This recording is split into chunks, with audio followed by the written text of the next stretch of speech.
Shalom Bapak Ibu, Saudara-saudari terkasih di dalam Kristus Yesus dimanapun kita berada. Untuk menguatkan kita melanjutkan segala aktivitas kita sepanjang hari ini, marilah terlebih dahulu kita merenungkan firman Tuhan. Untuk itu, marilah kita berdoa. Ya Tuhan, pemilik kehidupan kami, terima kasih untuk hari baru, juga kesehatan yang masih Tuhan berikan kepada kami hingga hari ini. Ya Tuhan, sebentar kami mau merenungkan firman-Mu, supaya kami boleh dikuatkan ketika kami akan melanjutkan segala aktivitas kami. Untuk itu Tuhanlah yang memberkati hati dan pikiran kami, supaya kami boleh menerima firman-Mu. Di dalam Yesus Kristus kami berdoa. Amin. Firman Tuhan bagi kita pada hari ini diambil dari Matius pasal 6 ayat 3. Tetapi jika engkau memberi sedekah, janganlah diketahui tangan kirimu apa yang diperbuat tangan kananmu. Demikian firman Tuhan. Bapak Ibu Saudara-saudari terkasih di dalam Kristus Yesus, satu hal yang ditekankan dalam firman Tuhan hari ini ialah tentang memberi. Firman Tuhan ini masih merupakan bagian dari khotbah Yesus di bukit ketika Yesus mengajarkan murid-muridnya. Di dalam kehidupan kita, Bapak Ibu, pasti kita semua pernah memberi. Baik itu memberi perhatian, ataupun memberi secara materi, atau berupa hal lainnya yang bisa kita berikan kepada orang lain.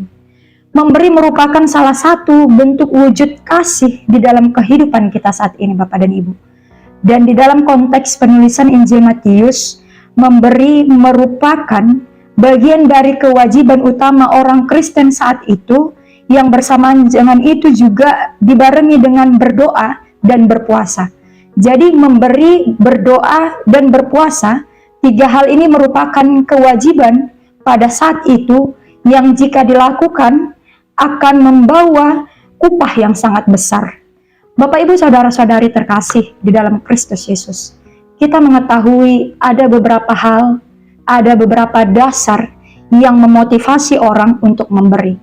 Pertama, ada orang yang memberi karena merasa itu sebagai tugas yang tidak bisa dihindari. Orang yang demikian akan menganggap orang yang lemah atau orang miskin sebagai alasan bagi mereka untuk melakukan tugas itu. Kedua, ada orang yang memberi supaya gengsinya, supaya harga dirinya, martabatnya tetap terjaga. Orang yang demikian akan selalu memberi dengan mempertimbangkan keadaan, dengan mempertimbangkan situasi, apakah ada orang lain yang melihat, sehingga ketika ia melakukan pemberian, ia akan dipuji, ia akan dinilai baik oleh orang lain. Orang ini serupa dengan orang munafik yang sengaja menyombongkan dirinya terhadap orang lain.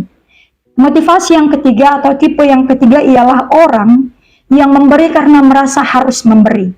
Ia memberi karena kasih dan kebaikan hatinya yang besar telah menggerakkan dirinya untuk tidak melakukan hal lain kecuali memberi.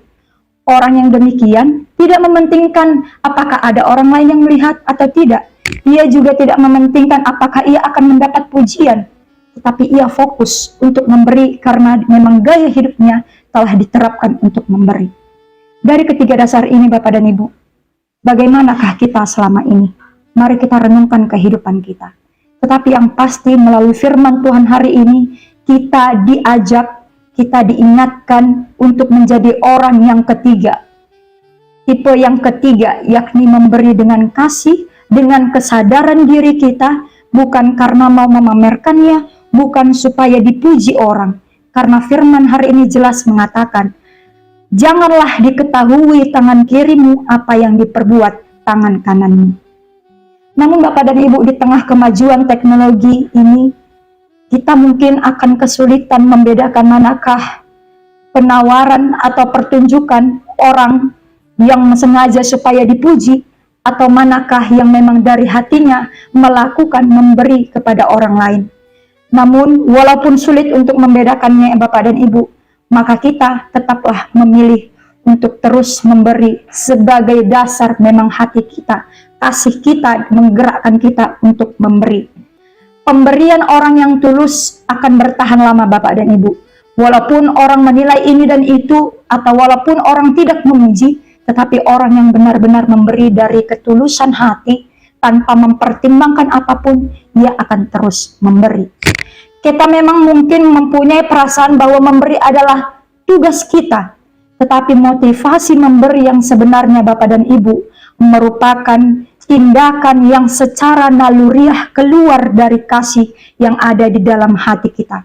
Kita harus memberi kepada orang lain sama seperti Yesus yang telah memberikan dirinya untuk kita, untuk menebus kita orang berdosa, Bapak dan Ibu. Untuk itu, semangat menabur kebaikan dengan terus memberi dengan ketulusan hati, Bapak dan Ibu. Dan ingatlah, ketika kita memberi dengan tersembunyi, maka Bapa kita yang di surga yang melihat yang tersembunyi akan membalaskannya kepada kita. Amin. Kita berdoa. Ya Tuhan, terima kasih untuk firman-Mu yang telah kami terima, yang mengajarkan kami, yang mengingatkan kami untuk terus memberi di dalam kehidupan kami dengan ketulusan hati, bukan untuk supaya mendapat pujian ataupun supaya dinilai orang, tetapi memang karena ketulusan hati kami, naluri kami ya Tuhan yang menggerakkan kami untuk melakukan, memberi di dalam kehidupan ini ya Tuhan. Ajarkanlah kami ya Tuhan, supaya kami semakin menjadi orang yang tulus di dalam kehidupan kami. Ajarkanlah kami ya Tuhan, supaya apa yang kami perbuat tidak kami hitung-hitung, tidak kami ungkit-ungkit, tetapi dengan ketulusan hati kami melakukan segalanya demi kemuliaan nama Tuhan di dunia ini. Ya Bapa di dalam surga, demikian juga ketika kami akan melanjutkan segala aktivitas kami sepanjang hari ini. Tuhanlah yang kiranya tetap memberikan ketulusan hati kepada kami ketika kami akan melakukan segala pekerjaan kami. Tuhanlah yang mendahului setiap langkah kaki kami, pekerjaan tangan kami, sehingga segala kegiatan kami boleh berkenan bagi Tuhan. Dan Tuhanlah senantiasa memberi kekuatan kepada kami, hingga kami boleh kuat melakukan, melanjutkan segala aktivitas kami. Ya Bapa, kami berdoa, jikalau ada keluarga kami, ataupun saudara kami yang pada saat ini di dalam keadaan sakit, Tuhanlah kiranya yang memberikan kesembuhan bagi mereka yang sedang memiliki beban pikiran yang berat, menghadapi banyak masalah dan tantangan di dalam kehidupan mereka. Tuhanlah senantiasa yang terus menguatkan mereka, mendampingi dan menyertai mereka ya Tuhan, dengan Roh Kudus-Mu. Terima kasih ya Tuhan, Tuhanlah yang terus bersama-sama dengan kami. Ampuni kami ya Bapa akan segala dosa kami, agar kami layak menjadi anak-anak pewaris kerajaan sorga. Terpujilah Engkau ya Tuhan, di dalam Yesus Kristus kami berdoa, jadilah kehendak-Mu dalam hidup kami. Amin. Semangat menjalani aktivitas Bapak dan Ibu, tetap menjaga kesehatan. Tuhan Yesus memberkati kita. Horas.